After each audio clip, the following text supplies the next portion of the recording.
Good afternoon, Rochester. Thank you for tuning in to this episode of the Setting a New Course podcast. What I'm going to talk about today is just briefly an observations that I've made in the last few years, kind of the modus operandi of how some of the things are carried out in the city.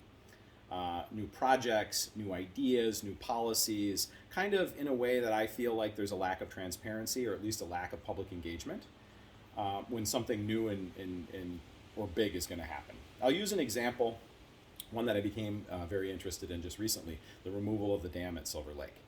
Now, this was something that was proposed years ago, article in the paper perhaps saying, this is something that's proposed, we might not be going to do it, don't worry, in other words, like this is just something we're thinking about.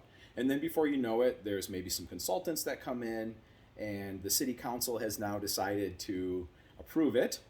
I'm not saying that that isn't something that's public, but I mean, the city could do more to make it known that, look, this is going to be a drastic change. And then once it's been voted on and is in position, then the city seems to really engage and have some public meetings and say, hey, we want to know what you think about this. We don't want to know if you don't want to do it, though. We just want to we want to explain to you or give you 2 or 3 canned options, predetermined options to choose from.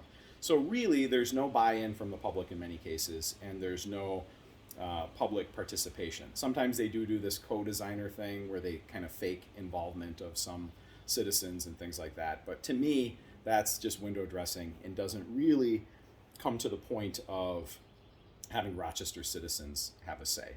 So I've seen this repeated with many different things, whether it be Heart of the City, whether it be some partisan agendas that might be in City Hall.